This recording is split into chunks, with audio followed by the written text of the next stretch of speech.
4 PM news network में दोस्तों आपका स्वागत है। मैं हूं आपके साथ राशिद ज़हीर। बात तो कुछ और तय थी, हो कुछ और रहा है। बताया यह गया था कि कैसे देश का निर्माण करने मोदी जी आ रहे हैं और उसकी वानगी किसी हद तक गुजरात से बताई गई थी कि गुजरात में देखिए हमने क्या कर डाला है, कितनी तरक्की कर डाली है। ठीक है, ये तो बात दीगर है कि गुजरात में पोर्ट होने की वजह से पहले से तरक्की थी। 6 करोड़ लोगों की आबादी वाला प्रदेश बम्बई से जब अलग हुआ, महाराष्ट्र से अलग हुआ, तो बिजनेस वहाँ पहुँचा था ज़माने पहले। लेकिन स्थितियाँ कुछ और हैं। मैं मजबूरी में हाजिर इसलिए हुआ दोस्तों कि महाराष्ट्र में नहीं, मध्य प्रदेश का जिक्र है। वहाँ की सरकार ने कहा कि जो रेप पीड़िताएँ हैं, दुष्कर्म की पीड़िताएँ हैं, उन्हें कुछ पैसा दिया जाएगा। बुराई तो है नहीं, लेकिन बात तो ये तय थी कि एक ऐसे प्रदेश का, एक ऐसे देश का निर्माण करने आप निकले हैं। 2014 के बाद गुजरात से आए हैं, भले वह नरसंहार हुआ हो, उसी से हीरो बन गए हों, तो तय तो ये था कि हर एक बेटी सुरक्षित होगी, बेटी पढ़ाओ बेटी बचाओ। लेकिन यहाँ दुष्कर्म से पीड़ित बच्चियों को कुछ पैसे देने की बात है और उसमें जो शर्तें लगाई गई हैं, बड़ी शर्मिंदगी का मकाम है। मैं आपको कुछ खबरें दिखाने की कोशिश करूंगा और ये बताऊंगा कि देश में कौन कौन से प्रदेश हैं जहां रेप की घटनाएं बढ़ती जा रही हैं। लेकिन पहले मध्य प्रदेश आइए। रेप पीड़िताओं को हर महीने 4,000 देगी MP सरकार। नाबालिग प्रेग्नेंट होगी तभी मिलेगी मदद। रेप से जन्मे बच्चों की परवरिश की भी स्कीम। आपको ये आप काम कर रहे हैं, कोई बुराई तो है नहीं, लेकिन इसकी जड़ ही ख़त्म अगर हो जाती तो बेहतर था। आप मध्य प्रदेश को कभी पहले नंबर पर, कभी दूसरे नंबर पर मानेंगे दुष्कर्म के मामले में देश में। खबर देख लीजिए पहले। ये वहाँ के चीफ मिनिस्टर साहब बैठे हैं। इन्होंने कहा मध्य प्रदेश में नाबालिग रेप पीड़िताओं के और रेप से छोड़िए, जल्दी सरकार नई योजना शुरू करने जा रही है। आपकी स्क्रीन पर लगा देता हूँ, पढ़ना भी अच्छा नहीं लगता है। इस योजना का संचालन निर्भया फंड से किया जाएगा। मिशन वात्सल्य योजना के तहत बच्चे की देखभाल करेंगे। नाबालिग के पास FIR की कॉपी होना ज़रूरी है। ये तमाम चीज़ें उन्होंने बताया कि कुछ पैसे दे देंगे साहब। हर जिले को 10 लाख रुपए देने का फैसला। मोहन, आप ये कर देते कि अगर जिले में ऐसी घटना होगी तो चौराहे पे फांसी चढ़ा दी जाएगी बहुत जल्द। संविधान के अंदर इतनी तेज़ी लाई जाएगी, कानूनी प्रक्रिया में इतनी तेज़ी लाई जाएगी कि अगर ऐसा कोई व्यक्ति हरकत करता है तो उसको चौराहे पर फांसी चढ़ा दी जाएगी। और अगर किसी की इज्जत ख़राब करने के लिए कोई महिला इस प्रकार का इल्ज़ाम लगाती है तो उसको भी उम्र कैद कर दी जाएगी, अगर संविधान में प्रावधान है तो, चूँकि ऐसा भी होता है। चलिए ये तो बात छोड़ दीजिए। ये कांग्रेस के हैं। रेप पीड़िताओं के बच्चों के लिए 10 लाख का फंड। कांग्रेस बोली ये कैसी सरकार। अरे अब देखिए, ये BBC की न्यूज़ में आपको दिखा रहा हूँ दोस्तों। ये 2022 की एक रिपोर्ट है। एक दिन में 87 रेप, भारत में बढ़ रहे हैं बलात्कार के मामले। ये एक चार्ट देखिए आप। इसके अंदर अगर आप देखेंगे भारत में एक दिन में 87, राजधानी दिल्ली में 5.6, 5.5 रोज़ाना। NCRB के ताज़े आंकड़ों के मुताबिक इन मामलों में 13.23, 13.25% की बढ़ोतरी हुई है दुष्कर्म के मामलों में।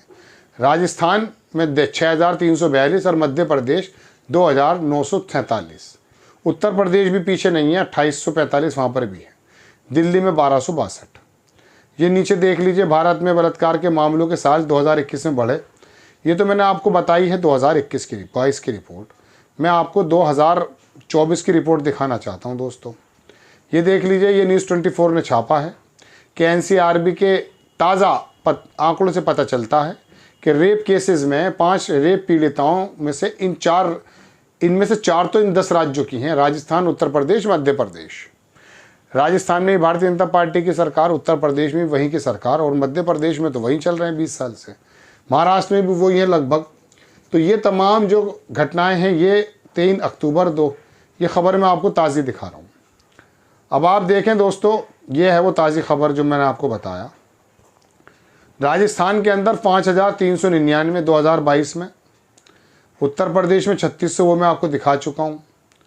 अब इसके अंदर बताया कौन ऐसी हरकत करता है। एनसीआरबी के अनुसार 96% मामलों में आरोपी हमेशा जाना पहचाना होता है। कितनी सज़ा मिलती है? 2022 में पता चला कि 5000 मामलों में दोषी को सज़ा मिली, 18000 मामले थे।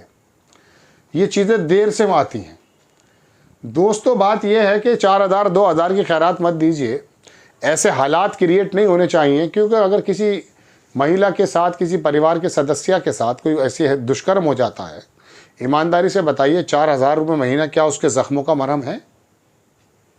आप इन चीज़ों में आके जो नक्शेबाजियाँ करते हैं कि 5 किलो चावल दे रहे हैं और 4000 रुपये, इसलिए आप सरकारों में आए थे। सरकारों में तो आपने हमें एक बहुत ज़बरदस्त विकसित देश का एक सपना दिखाया था। और विकसित देश आप दिखाते हैं, कभी तो बाहर के एयरपोर्ट की तस्वीर दिखा देते हैं, कभी बाहर का कोई हाईवेज होता है उसकी तस्वीर दिखा देते हैं। यहाँ नितिन गडकरी ने बनाए हैं, दिखा दीजिए। लेकिन उस पर लूटमार कैसी हो रही है, मैंने आपको पिछले एपिसोड में बताया था। तो ये विकसित देश तो नहीं है। मैंने आपको बताया ना, चीन के अंदर जाइए तो सही। चीन की भी रिपोर्ट छापी हमारे यहाँ के गोदी मीडिया ने कि वहाँ पर बहुत ज़्यादा मंदी आ रही है मकानों में। मकान वहाँ बिक नहीं पा रहे हैं।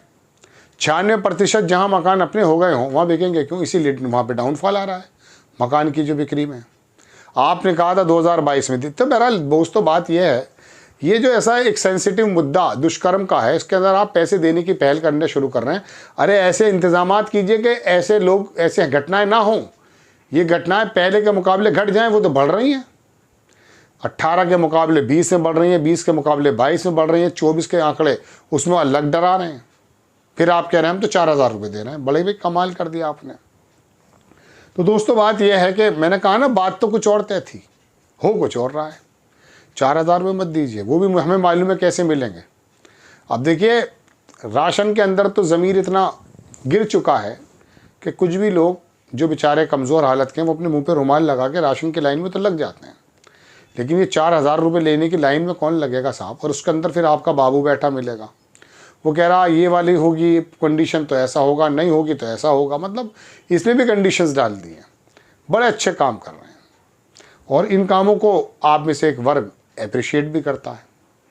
वो इसलिए अप्रिशिएट करता है, उसे लग रहा है कि हमने सरकार किसी भगवान के हाथ में दे दी है। अरे भाई देख तो लो हाल क्या है, क्या सपने दिखाए गए थे, क्या हो रहा है। तो मध्य प्रदेश में दोस्तों एक बहुत ज़माने पहले बाहर के किसी अखबार में रिपोर्ट आई थी। वहाँ मध्य प्रदेश के अंदर जो ट्रक्स वगैरह घूमते हैं ना, रूट, वो वहाँ पर ऐसी ऐसी जगहें उनके पास मौजूद हैं। वो ट्रक ड्राइवर्स वगैरह ऐसी जगहों पर चले जाते हैं जहाँ पर इस प्रकार की समुचित व्यवस्था है देह व्यापार की। वो रिपोर्ट छपी थी बाहर किसी अखबार में, तब भी मध्य प्रदेश का नाम आया। ये हाल है। और अब आपने मध्य प्रदेश में ऐसा ज़बरदस्त बहुमत दिया है लाडली बहन योजना पे कुछ पैसे क्या मिल गए साहब, कमाल कर दिया। आपको खबर कैसी लगी अपनी राय कमेंट्स बॉक्स में ज़रूर दीजिएगा। चैनल को सब्सक्राइब कीजिएगा, शेयर कीजिएगा। नेक्स्ट टाइम मैं किसी खबर के साथ हाजिर होता हूँ। जय हिंद।